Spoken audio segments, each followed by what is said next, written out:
తీవ్రంగా ఈ రెండేళ్లే కాదు, దాదాపు గత 7-8 ఏళ్లుగా తీవ్రమైన క్యారెక్టర్ అసాసినేషన్ ఎఫర్ట్ నా మీద, వ్యక్తిత్వ హననం. అంటే ఒక కుక్కను చంపే ముందు పిచ్చి కుక్కను ముద్రేయాలని ప్రయత్నం చేస్తారు కదా, నేనేదో డ్రగ్స్ తీసుకుంటానని, నాకేదో హీరోయిన్లతో సంబంధాలు ఉన్నాయని లేని దిక్కుమాలిన వార్తలు రాసి నన్ను క్షోభకు గురి చేయడమే కాకుండా నా కుటుంబ సభ్యుల్ని, నా పిల్లల్ని, నా వాళ్ళు అనుకునే వాళ్ళందరినీ విపరీతమైన క్షోభకు గురి చేశారు. అయినా కూడా ఎన్నడూ బాధపడలేదు, బయటకు వచ్చి వేరే వాళ్ళలాగా దొంగ ఏడుపులు ఏడవలేదు. నేను నిబద్ధతతో పనిచేసిన నాయకుని కాబట్టి ఎవరికి భయపడకుండా 2 ఏళ్లుగా తలవంచకుండా పోరాటం చేస్తూ ఉన్నాను. ఇవాళ నేను ఏదో టెలిఫోన్ ట్యాపింగ్లో ఏదో విచారణ క్రమాన్ని పిలిచారు, బరాబర్ పోతాం, పోయి అడుగుతా. ఏమడుగుతా? ఏం తప్పు చేసింది మా ప్రభుత్వం అని అడుగుతా, ఎక్కడ తప్పు జరిగింది అని అడుగుతా. ఇవాళ వారు సమాధానాలు చెప్పాలి నాకు. గత 2 ఏళ్లుగా ఈ ఫోన్ ట్యాపింగ్ పేరిట ఒక డైలీ సీరియల్ మాదిరిగా, అంతులేని కథ మాదిరిగా లీకుల రూపంలో ఏదైతే మా వ్యక్తిత్వ హననం జరుగుతుందో దానికి బాధ్యులు ఎవరు అని అడుగుతా. ఎవరో హీరోయిన్ల ఫోన్లు ట్యాప్ అయినాయని మీరే ఒక 2 నెలలు నడిపిస్తారు డ్రామా. పోలీసు వాళ్ళు, కాంగ్రెస్ పార్టీ వాళ్ళు మీరే లీకులు ఇస్తారు, మీరే రాయిస్తారు, మీరే మళ్ళీ మీదికెళ్ళి మా వ్యక్తిత్వ హననం చేసే ప్రయత్నం చేస్తారు. ఇక వీళ్ళని బెదిరించిందట, వాళ్ళని బెదిరించిందట అని మీరే రాపిస్తారు 2 నెలలు. మళ్ళీ 3వ నెలలో మీరే రాపిస్తారు. ఏ హీరోయిన్ల ఫోన్ ట్యాప్ కాలేదు, ఎవరిది కాలేదు, అంతా బోగస్, ఇన్ని రోజులు మేము చెప్పిందంతా తూచ్ అని చెప్పి మళ్ళీ మీరే రాయిస్తారు. మరి నా పరువుకి, నా ప్రతిష్టకు కలిగిన నష్టానికి ఎవడు బాధ్యుడు? రేవంత్ రెడ్డి బాధ్యుడా? ఈ లీకులు ఇచ్చిన పోలీసు వాళ్ళు బాధ్యులా? రాసిన మీడియా వాళ్ళు బాధ్యులా? నేను అడుగుతా. అట్లా ఇంకో మాట కూడా నేను అడుగుతా. ఈరోజు ఇవాళ మీరు ఏ అధికారి అయినా, ఈ రాష్ట్రంలో పోలీస్ అధికారి ఈరోజు రాష్ట్రంలో ఫోన్లు ట్యాప్ జరగడం లేదు అని చెప్తాడా? ముందుకొచ్చి మీ కెమెరా ముందుకొచ్చి చెప్పే ఒక్క పోలీసుడు ఉన్నాడా? డీజీపీ శివధర్ రెడ్డి ముందుకు వస్తాడా? ఐజీ ఇంటెలిజెన్స్ ముందుకు వస్తాడా? కమిషనర్ సజ్జరాన్ ముందుకు వస్తాడా? వాళ్ళకి తెలుసు, పోలీసు వాళ్ళకు భారతదేశంలో స్వాతంత్రం వచ్చిన తర్వాత ఆనాటి నుంచి ఈనాటి వరకు, నెహ్రూ గారి టైం నుంచి ఈరోజు మోడీ గారి టైం దాకా గూఢాచారి వ్యవస్థలు ఎప్పటికప్పుడు పనిచేస్తూనే ఉంటాయి. గూఢాచారి వ్యవస్థ ఎందుకు పనిచేస్తుంది? పోలీస్ నిఘా వ్యవస్థ ఎందుకు పనిచేస్తుంది? ఎవరన్నా ప్రభుత్వాలను అస్థిరపరిచే కుట్ర చేసినా, దేశంలో శాంతి భద్రతల సమస్య తలెత్తే విధంగా వ్యవహారం చేసినా, లా అండ్ ఆర్డర్ ఇష్యూ వచ్చే విధంగా ఏమైనా అపభ్రష్టపు పనులు చేసినా వాటిని నిరోధించడానికి డెఫినెట్గా పోలీస్ వ్యవస్థ తన పని తాను చేసుకుంటూ పోతుంది. 2015లో మన తెలంగాణ రాష్ట్రం ఏర్పడ్డ తొలినాళ్లలో మా ఎమ్మెల్యే గారిని ఒకరిని కొనడానికి ఒక దొంగ 50 లక్షల రూపాయల బ్యాగ్తో వచ్చి దొరికిండు. దొరికిన తర్వాత ఆ దొంగ మీద ఏమైనా నిఘా పెట్టిండ్రేమో పోలీసులు, మాకేం తెలుసు, మాకేం సంబంధం? పోలీసులు దొంగలు, వాళ్ళకు సంబంధం ఉంటుంది, మాకేం సంబంధం మధ్యలో రాజకీయ నాయకత్వానికి? ఇవాళ వాస్తవం ఏంది? 2015లో ఏ దొంగనైతే దొరికిండో 50 లక్షల రూపాయలతో అడ్డంగా రాష్ట్రం మొత్తం చూస్తుండగా ఆ దొంగ ముఖ్యమంత్రి అయి కూర్చున్నాడు. ఆ దొంగకి ఏమనిపిస్తున్నది? మిగతా వాళ్ళు కూడా నా లెక్కనే రాజకీయ నాయకులందరూ దొంగ పనులు చేస్తారు, మిగతా వాళ్ళు కూడా నాలాగనే బురద అంటియాలి, వాళ్ళను బదనాం చేయాలి. అందుకే ఏం చేస్తున్నాడు? విచారణ పేరిట ఆదేశాలు జారీ చేస్తూ ఉన్నాడు. ఒక 3 రోజుల కిందట హరీష్ రావు గారు ఒక ప్రెస్ మీట్ పెట్టినారు తెలంగాణ భవన్లో. ఏమని మాట్లాడినారు? సింగరేణి కాలరీస్ ఏదైతే ఉన్నదో అక్కడ 1000 కోట్ల బొగ్గు కుంభకోణం జరిగింది. దానిలో ప్రధాన ముద్దాయి రేవంత్ రెడ్డి గారి బావమరిది సృజన్ రెడ్డి. ఆయన కింగ్ పిన్గా ఉంటూ ఈ అక్కర లేని సైట్ విజిట్ సర్టిఫికేషన్ భారతదేశంలో ఎక్కడ ఏ కోల్డ్ ఫీల్డ్లో లేదు, అదొక కండిషన్ పెట్టి, ఒక నిబంధన పెట్టి కాంట్రాక్టర్లను రింగు చేసి బెదిరించి ఫోన్ ద్వారా నేరుగా మాట్లాడి, నేను ముఖ్యమంత్రి బావమరిదిని మాట్లాడుతున్నా, మీరు టెండర్ వేయొద్దు, మీరు వేస్తా అని చెప్తే నేను సర్టిఫికెట్ ఇయనియా సింగరేణి నుంచి అని బెదిరిస్తున్నాడు.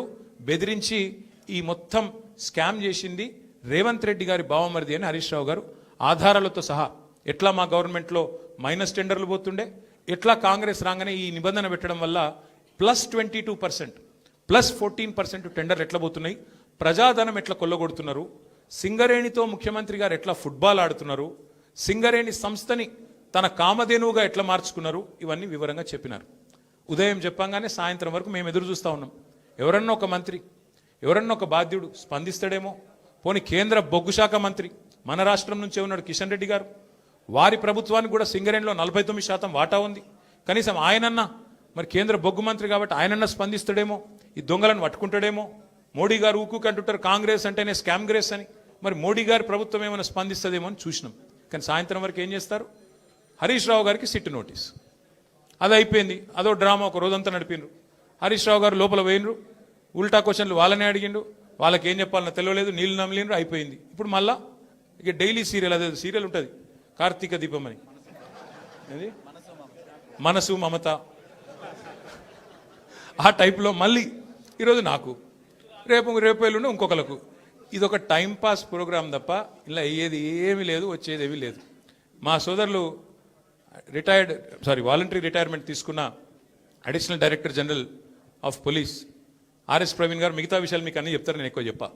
ఎందుకంటే వారు ఇటున్నారు, వారు అన్ని విషయాలు వారు వివరంగా చెప్తారు. ఎందుకంటే వారు గతంలో ఐపీఎస్ ఆఫీసర్గా పనిచేసినారు, వారి తర్వాత ప్రెస్ మీట్ పెట్టి అన్నీ చెప్తారు.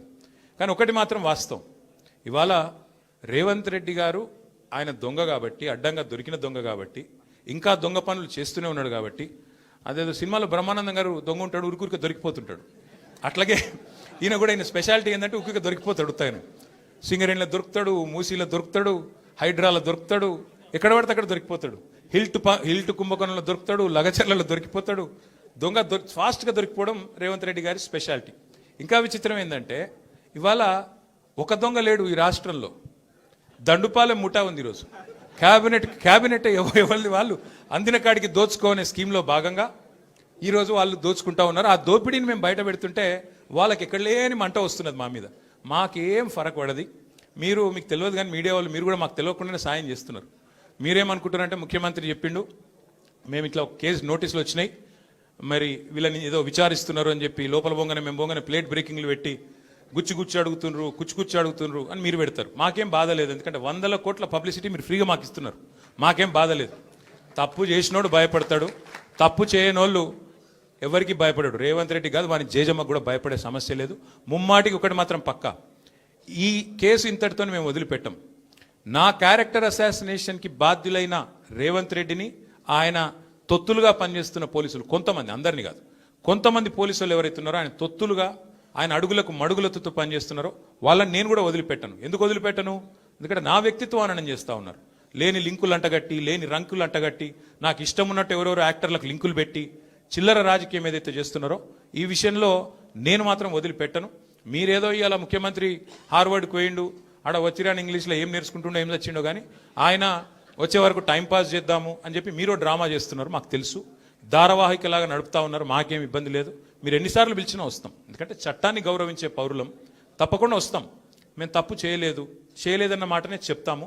మీరు ఎన్ని రకాల డైవర్షన్ గేమ్లు ఆడినా మేము మాత్రం అర్జునుడి కన్ను ఎట్లయితే ఆనాడు తన గురి మీదనే ఉండనో అట్లే మా గురి మొత్తం కూడా ఈ ప్రభుత్వ అసమర్థత మీద, మీ అవినీతి మీద, మీరు ప్రజలకిచ్చి ఎగ్గొడుతున్న హామీల మీద, యనుమల రేవంత్ రెడ్డి ఎగవేతల రేవంత్ రెడ్డికి ఎట్లా మారిపోయిండో అన్న దాని మీద 420 హామీలు ఇచ్చి ఇప్పటి వరకు 4 హామీలు కూడా నెరవేర్చకుండా ఎట్లా ఈ లుచ్చా పనులు చేస్తున్నాడో వీటిని ఎండగడుతూనే ఉంటాం.